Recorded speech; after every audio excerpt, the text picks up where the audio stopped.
Ethan Williams cracked a joke on live TV expecting laughs, but Tanya Matthews' calm response left him speechless and the audience stunned.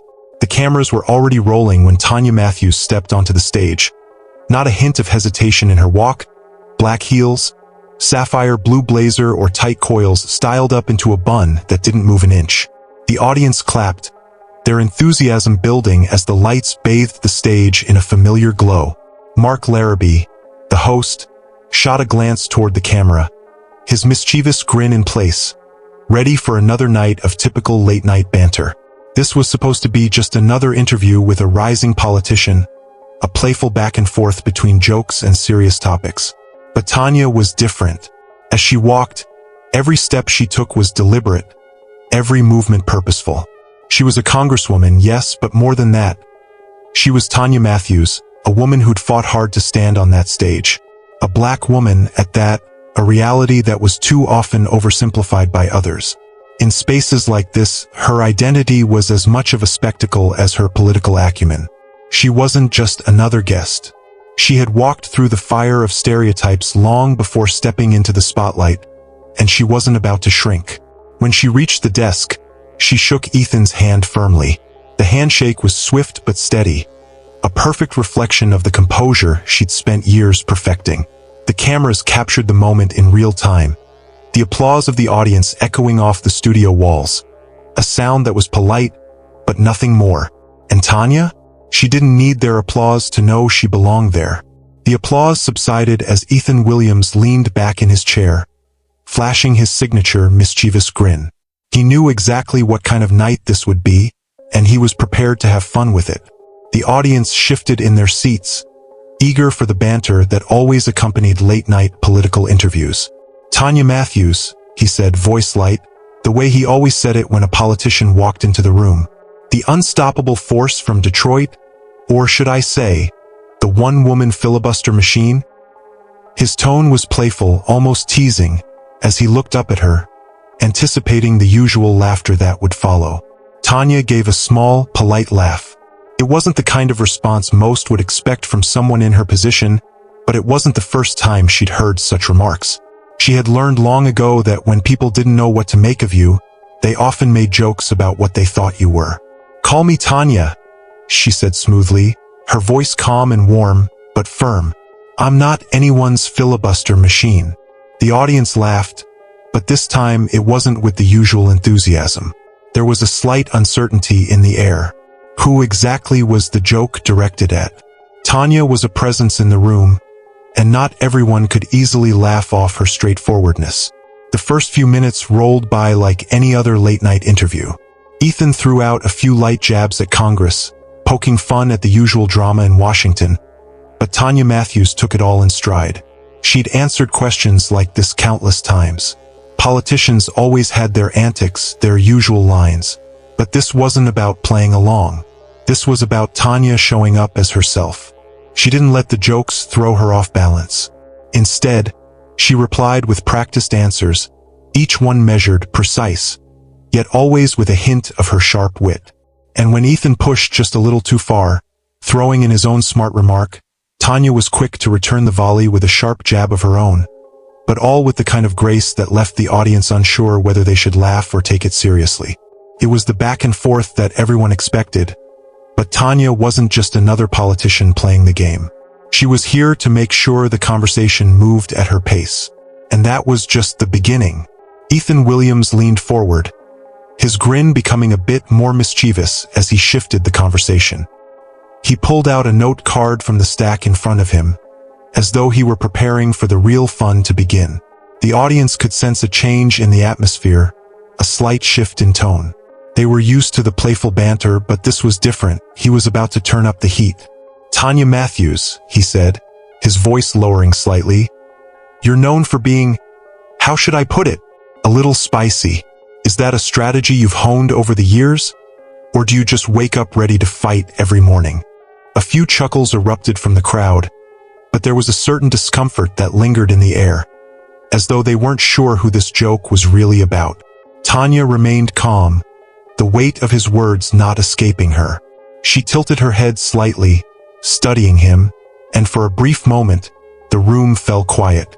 There was a brief silence that followed Ethan's words, and for a moment, it seemed like the entire studio was holding its breath. Tanya Matthews didn't laugh, didn't flinch. She simply reached for the mug of water on the side table, took a deliberate sip, and set it down slowly. She was still unbothered by the playful jab, but her eyes held a certain intensity that didn't escape anyone in the room. "I'll answer that," she said, voice as calm as ever. "But let me ask you something first." Ethan blinked, clearly unsure of where this was going. The audience could feel the shift. The energy in the room had gone from lighthearted to something much more serious. "You ever get tired of being called spicy?" Tanya asked, her tone direct. "Just because you don't let people talk over you?" The room went quiet. This wasn't the typical pause after a joke that didn't land. This was different. People shifted uncomfortably in their seats. A few murmurs could be heard in the background. A few eyes widened in realization. The laughter that had once filled the air was gone, replaced by a tense silence that seemed to hang for longer than necessary. Ethan sat back in his chair, blinking, trying to process the weight of her words. He didn't have a quick comeback this time. For the first time in the interview, the joke stopped, and the truth hung in the air, heavy and undeniable. The room was still, the air thick with anticipation. Ethan Williams sat back in his chair, caught off guard, unsure how to respond. The audience seemed frozen too, not quite sure whether to laugh, gasp, or just sit in stunned silence. Tanya Matthews didn't move, didn't blink. She just looked at Ethan, patient and steady, as though waiting for him to catch up. There was a moment where no one in the room, not even the band, dared to make a sound. Then, finally, Ethan nervously laughed, trying to break the tension that had crept into the air. "Okay, I walked into that one," he said, but his voice lacked its usual confidence. But Tanya didn't smile. She didn't need to say anything more.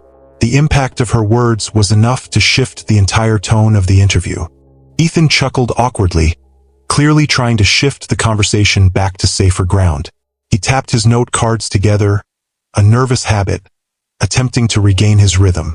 "Well," he said, glancing down at the cards, "this interview is already way more interesting than the one we did with the guy who writes fortune cookies." A few polite chuckles erupted from the audience, but the energy in the room had undeniably shifted. The jokes had stopped being funny. The room no longer felt light and playful, felt different. But Tanya Matthews didn't speak immediately. She crossed her legs and folded her hands neatly in her lap, her expression calm. She wasn't going to rush into anything. The silence was her statement. Trying to regain some of the familiar late-night show energy, Ethan pushed forward. "You've been very vocal about, well, pretty much everything," he said with a slight grin, hoping to steer the conversation back into comfortable territory. "Some people say you're bold, others say you're angry. What would you call it?" Tanya didn't miss a beat. "Truthful," she replied calmly, with no hesitation. The word hung in the air, resonating deeper than a simple answer. Ethan opened his mouth, but nothing came out. He blinked, as though his usual arsenal of comebacks had suddenly disappeared. The audience was quiet now, watching the exchange unfold, aware that something real, something raw, was being shared before their eyes. Trying to steer the conversation back to lighter territory, Ethan Williams leaned forward, his grin flashing once more, though it wasn't quite as confident as before. "So," he began, "you've had a lot of viral moments already, haven't you? That exchange with the Oversight Committee, the press conference where you shut down that reporter from Dallas. I guess what I'm wondering is, do you want to be seen this way? As someone who's always clapping back?" The audience shifted in their seats. It was the sort of question people expected from a late-night host, but it felt like Ethan was treading lightly. His usual energy was off, as if he knew he wasn't quite in control of the conversation anymore. Tanya Matthews gave him a measured look. Her gaze didn't waver, her calm demeanor holding steady. Tanya leaned in slightly, finally breaking the tension in her own way.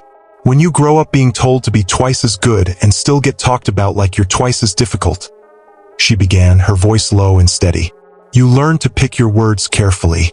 If I give you one sentence that cuts through the noise, Believe me, it's not about being viral. It's about being heard. The room went completely still. It wasn't just the weight of her words. It was how she said them. She wasn't angry. She wasn't raising her voice. She didn't need to. She was simply stating the truth, and the room felt the shift. The power of her statement lay not in its volume, but in its clarity. Ethan blinked, momentarily taken aback. His usual quick responses had faltered, and for once, he didn't have the words to match her confidence. For a moment, there was no laughter, no applause, just silence. The kind of silence that you could feel spreading through the room like a ripple. Ethan opened his mouth, but his words didn't come out right away. The show's usual rhythm was gone. This wasn't just another late-night segment anymore. After a beat, Ethan finally cleared his throat, attempting to recover, but there was no denying that the conversation had changed course. "Well," he said with a small nervous laugh, "you definitely said it." The audience, sensing the shift, didn't applaud immediately. The moment wasn't over yet. There was a collective understanding that something deeper had just been spoken. Tanya Matthews had held her ground without needing to raise her voice. And in doing so, she had redefined the space she was in. After Tanya Matthews' powerful words, Ethan Williams nervously tapped his note cards together, a slight twitch of uncertainty in his otherwise composed posture. The audience, sensing the tension, remained quietly engaged, waiting for Ethan to regain his footing. "Well," Ethan said, attempting a more lighthearted tone, "this interview is already way more interesting than the one we did with the guy who writes fortune cookies." The joke landed with a few polite chuckles, but the atmosphere had already shifted. No one was laughing the same way. The energy in the room had been transformed by Tanya's calm, unapologetic response. Tanya Matthews remained composed, crossing her legs and folding her hands neatly in her lap. She didn't need to say anything more. Her silence was enough to make Ethan uneasy. He could feel it. The audience could feel it. Despite his earlier attempts to reintroduce humor, Ethan couldn't return the conversation to its previous lightness. It was clear now that this interview had moved past the usual late-night banter. Tanya Matthews had turned the tables, and Ethan was left playing catch-up. "You've been very vocal about pretty much everything," Ethan said, forcing a grin. "Some people say you're bold, others say you're angry. What would you call it?" The question felt different now. It wasn't playful. It was a challenge. And Tanya was more than prepared to meet it head-on. Tanya gave him a long, steady look. The question hung in the air, but her response was as simple and direct as always. "Truthful." Ethan blinked, momentarily speechless, unsure how to follow up on something so sharp yet so simple. For the first time in the interview, the audience felt the weight of the exchange. Not just as a joke or a banter, but as a real moment. With just a single word, Tanya Matthews had shifted the dynamics of the conversation.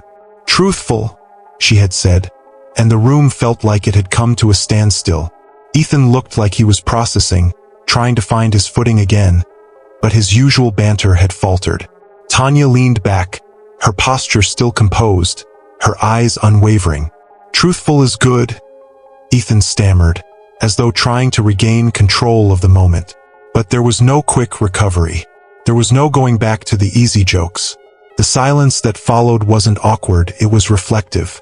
The audience, once caught up in the usual rhythm of a late-night show, now hung on every word Tanya said. She had turned a simple interview into a moment of clarity and truth, and everyone could feel it.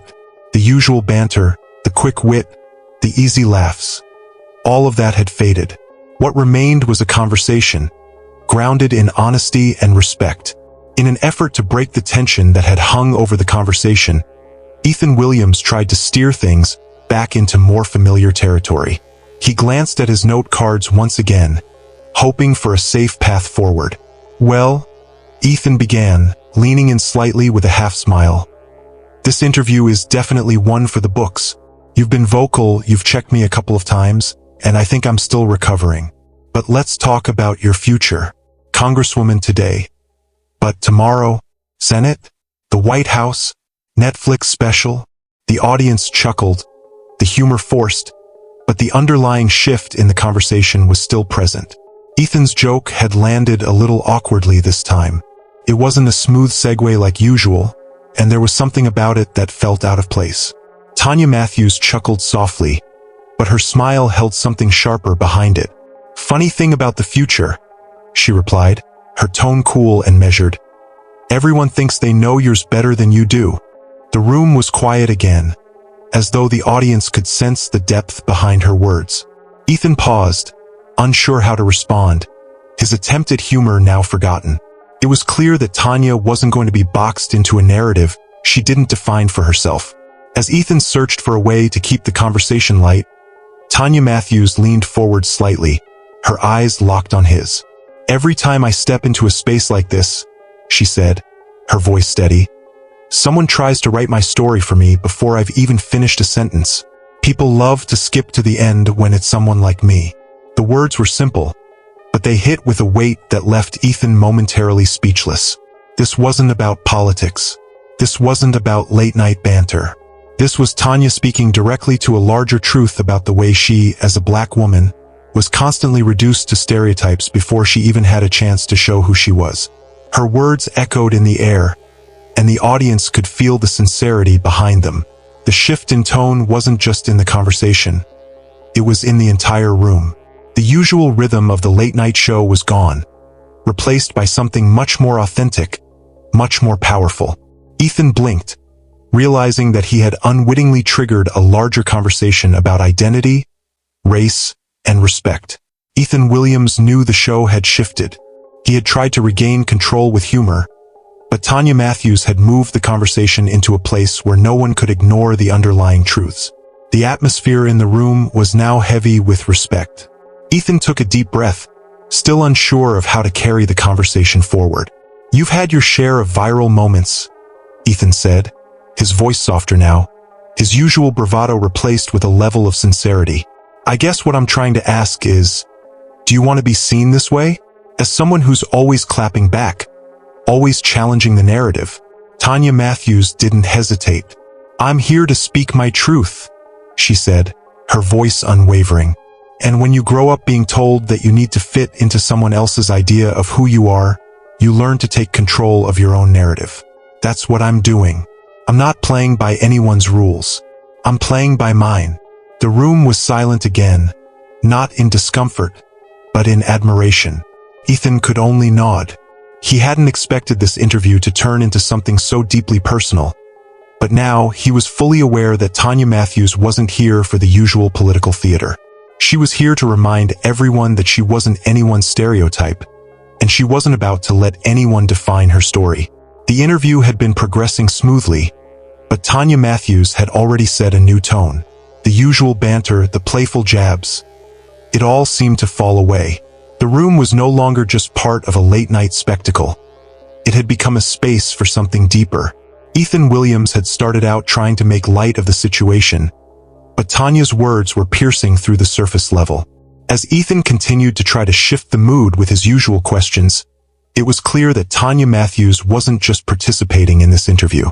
She was reshaping it. Every word she spoke carried weight, and the room felt it. What started as a light-hearted chat was now an insightful and powerful conversation, leaving Ethan scrambling to keep up. And then came Tanya's response, delivered calmly, unflinchingly. "I'm not here to perform for you," she said, her voice steady. "I'm here to speak for myself." The audience was still. What had started as a show now felt like a rare moment of realness that couldn't be ignored. A few moments of silence passed before Ethan finally tried to break the tension with a nervous chuckle. "Well," he said, giving an awkward laugh, "it's definitely a lot more interesting than some of the other interviews we've had. I've got to say, you're making my job harder tonight." The audience chuckled politely, but it wasn't the same laugh that Ethan had hoped for. It was the kind of laugh you give when you sense that things have shifted from mere entertainment to something more complex. Ethan glanced around the room, as if hoping to pull things back into familiar territory, but it wasn't working. He tried to fill the air with humor, but it was obvious to everyone that this wasn't just another late-night interview. Tanya Matthews remained unbothered. She didn't need to respond immediately. The room, the conversation had already shifted, and Ethan could feel it. He tapped his note cards together again, trying to figure out how to get back to his rhythm. But there was no denying that something had changed. Tanya Matthews leaned back slightly in her chair, looking directly at Ethan. The playful banter that Ethan had hoped for was no longer an option. Instead, there was a rawness in Tanya's gaze, a steady, composed certainty that radiated from her. She wasn't here to be a spectacle. She was here to speak her truth. "This isn't about being bold," Tanya said, her tone calm but resolute. "This is about clarity, about showing up as myself unfiltered. When you're in spaces like this, people try to tell you who you are before you even get to speak. But I'm here to tell my own story." The weight of her words settled in the room. There was no sarcasm, no fire, just the truth. The air around them had shifted, and this interview, once a game of laughs and playful jabs, was now something that couldn't be neatly contained within the confines of a late-night show. The usual studio laughter, the quick one-liners, the light banter, all of it had faded into something quieter, more reflective. The audience, which had once clapped with enthusiasm, now sat with a different energy. It wasn't that the atmosphere had become uncomfortable. It had just become real. Tanya Matthews wasn't performing for them. She wasn't feeding into the narrative Ethan had expected. Instead, she was speaking on her terms, and it was impossible to ignore the power in that. Ethan cleared his throat again, as though he were processing everything that had just unfolded. "You know," he said, a bit softer now, "this has definitely been different from what I imagined." The audience was silent for a beat, and then, slowly, the clapping started. Not the polite applause from earlier, but a more genuine acknowledgement. They weren't clapping for a punchline. They were clapping because they realized they had just witnessed something real. It wasn't scripted, it wasn't rehearsed, and it wasn't designed to entertain. It was a moment of truth, and they all knew it. Despite the shift in energy, Ethan Williams tried once again to get the conversation back on his terms. "You've checked me a few times tonight," Ethan said, his smile still present but more strained now. "And I think I'm still recovering. But let's talk about your future. You've made waves in Congress. What's next for Tanya Matthews? Senate? White House? Maybe even a Netflix special?" There was a slight chuckle from the audience, but it didn't carry the same levity it would have just moments ago. Ethan was still trying to lighten the mood, but it felt like his attempts were falling flat. This wasn't just another interview for Tanya Matthews. She had already made it clear that she wasn't here for the usual late-night theatrics. Tanya gave a small chuckle, but it wasn't in agreement with Ethan's joke. Her response was deliberate, powerful, and direct. "Funny thing about the future," she said, her voice cool but firm. "Everyone seems to think they know yours better than you do." Her words hit the room differently than any punchline could. The audience could feel the weight of her statement. Ethan paused, clearly thrown off by her unfiltered response. There was no denying it now. The conversation had shifted. Ethan Williams wasn't guiding this interview anymore. Tanya Matthews had taken control of the narrative, and Ethan could only follow along. "Every time I step into a space like this," she began, her tone soft but firm, "someone tries to write my story for me before I've even finished a sentence. People love to skip to the end when it's someone like me." Her words carried a weight that left Ethan momentarily speechless. He had expected a political soundbite, but Tanya Matthews wasn't offering that. She was offering truth, unapologetic and unfiltered. The room quieted again, a deep, unspoken recognition of the shift in the conversation. The audience, once caught up in the typical late-night banter, now found themselves tuned into something much more meaningful. Tanya was no longer just a guest. She was a presence, challenging not only Ethan but the entire structure of how political figures, especially women of color, were treated in these spaces. The silence that followed Tanya Matthews' words was heavy, almost tangible. Ethan Williams' smile had faded. He wasn't laughing anymore, and neither was the audience. This wasn't the kind of interview they were used to. There was no snappy comeback, no quick-witted retort. Tanya simply sat there, calm and composed, waiting for Ethan to process what she had just said. "I'm not here to play anyone's game," she said, her voice cutting through the silence like a sharp knife. "I'm here to be seen for who I am, not the version you want to box me into." Ethan shifted uncomfortably in his seat, and the audience, once primed for easy laughs, now sat in quiet reflection. They weren't sure how to react. This wasn't entertainment anymore. It was real, and it made them uncomfortable in a way they couldn't easily shake off. Ethan Williams had always been quick with his words, but for the first time that night, he was at a loss.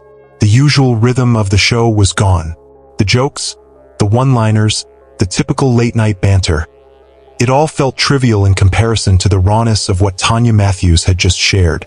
After a few moments of silence, Ethan leaned forward, his posture more reflective now. "I've got to say," he began, his voice softer than it had been at the start. "This has been more than I expected. You've definitely got my attention, Tanya. I wasn't prepared for this kind of conversation, but it's one that needs to be had." The audience, who had been holding their breath, finally let out a slow, appreciative clap. It wasn't loud, but it was genuine. They weren't clapping for a punchline, but for the truth that had just been spoken. Tanya Matthews didn't need to say anything more. She had already said it all with her words, with her calm demeanor, and with the quiet strength that had filled the room. The applause wasn't just for the interview, it was for the power of owning one's narrative. After a few more minutes of back and forth, the interview began to wind down. Ethan Williams tried to lighten the mood, but there was a noticeable shift in the energy of the room. The playful jabs, the usual late-night show banter, it was all gone. What remained was a deep sense of respect for Tanya Matthews and the way she had handled herself. "All right," Ethan said, flashing a grin that was only half working now. "Let's talk about something lighter. You brought your dog, right? I heard he peed on Capitol property and made headlines." The audience burst into laughter, the tension breaking just a little. Tanya gave a small smirk. "He has better instincts than some of my colleagues," she quipped, her words drawing a rayal laugh from the audience. Not forced, not polite, but genuine. But even as the laughter filled the room, the moment from earlier still lingered. Something had shifted in the atmosphere, something deeper than the usual late-night performance.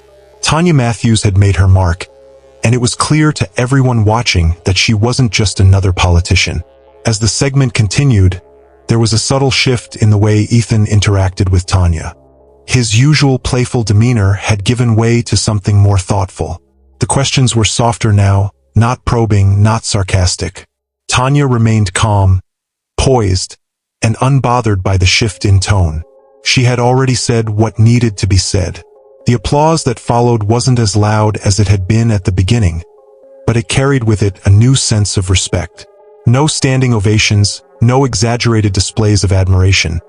Just an acknowledgement that Tanya Matthews had done something that few others in her position could have done. She had spoken the truth, and it had been heard. Behind the scenes, as the cameras stopped rolling, the producers whispered among themselves. The crew scrambled to get ready for the next segment, but Ethan Williams was still processing what had just happened.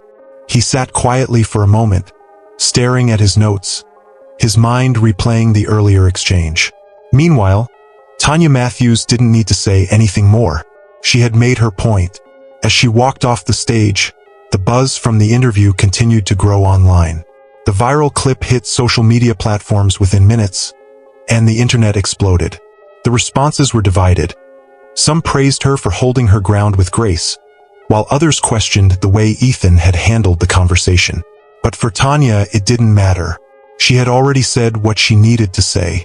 A couple of days later, Ethan was in the studio for another taping, preparing for the next episode. The buzz from his interview with Tanya Matthews had quieted, but there was still something lingering in the air. In the hallway, he ran into Tanya again. She wasn't a guest anymore. She was just someone doing the work she'd always done. They exchanged a few words, but there was no awkwardness between them anymore. There was only the unspoken understanding that Tanya wasn't here to play by anyone's rules but her own. "You really didn't hold back," Ethan said, offering a small smile. "No need to," Tanya replied, her voice calm and steady. "I'm here to speak my truth." When Tanya Matthews left the studio that night, she didn't look back. She didn't need to. The world was already talking about her, about the way she had handled herself on the late-night show. She wasn't interested in the viral clips or the headlines. What mattered was that she had spoken her truth, and it had been heard. As she walked out of the building, Tanya smiled to herself. The world would keep talking, but she didn't need to respond. She had already said what needed to be said. If you enjoyed our story, please subscribe to our channel and don't forget to like and share.